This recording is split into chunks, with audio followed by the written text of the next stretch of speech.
Kawasaki have got quite a few bikes in their liter category. There's the almighty H2, which scared the living daylights out of me. There's the ZX10, which is track ready. There's also the 1000 Versus. They've got the Z1000 Naked, and then they've got this, the Z1000 SX.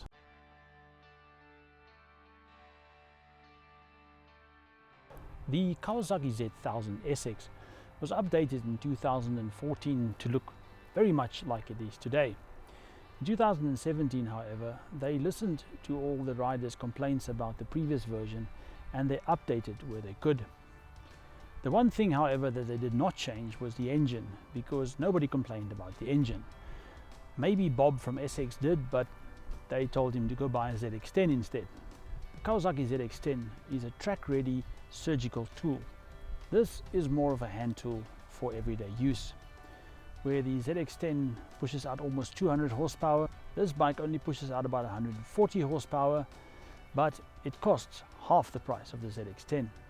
So with all the listening that Kawasaki did about their bike, let's run through the changes that were made for 2017. So let's start at the front. The front has been restyled to bring it more into line with Kawasaki's design language. It looks a lot more like the ZX10 if you squint your eyes a bit. And then the mirrors have been moved 2 centimeters further apart. This screen has now got a double bubble design and it has been lengthened by 1.5 centimeters. The instrumentation is straight from Kawasaki's parts bin. I've seen that on the 650, I've seen that on the X300, and it looks like the standard for Kawasaki going forward. I do not particularly like the white on black letters because in daylight it's not always that visible, but I like the analog ref counter. Then they've widened the bike by about 28 millimeters, so the bike is wider to get wind flowing around you easier. This is still the 19-liter tank from the old model, but the seat has been lowered, and this lower seat and the higher screen makes for comfortable cruising. They've also beefed up the pillion seat, it's a lot more beefier, and they've added these grab handles. Now these grab handles come with attachments for the optional pannier system. But the biggest change to this bike is under the skin. It still maintains Kawasaki's ABS system, it still maintains the traction control, although the traction control is now linked to a far superior IMU, which measures the bike in 6 angles.